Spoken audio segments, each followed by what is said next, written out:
All right, guys, I just want to get on here to address the Lieutenant Dan GoFundMe situation as I received numerous death threats and thousands of hate messages and threats to my family, friends, and loved ones. So I just want to get on here and address everything as this needs to be settled. When I first saw Joe and met him, his boat was being swept under a bridge and I was walking home from school and I saw this guy who looked like he needed help, didn't know his background, didn't know anything about him. So I went up to him, helped him out, and this is how this whole thing started. It wasn't until a week later, after getting to know him, talking to him every day, is when I made the first video calling him Lieutenant Dan before Hurricane Helene came.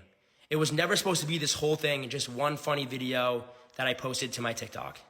People then fell in love with Joe after a few interviews and were begging me to make him a GoFundMe, so that is what I did. The GoFundMe was set at $2,500 and all was to get him a new boat and maybe some money for some food and a scooter for transportation. It was never supposed to get to where it is now. Joe has a bank account, but no identification and no way to get in the bank. I mistakenly put the GoFundMe under my friend's name as a way to get the $2,500 out quick and give it to him and be done with it. I have done all the research and have reached out to Tampa police who are willing to help Joe get an ID and expedite this process so we can retrieve the other $35,000 in GoFundMe.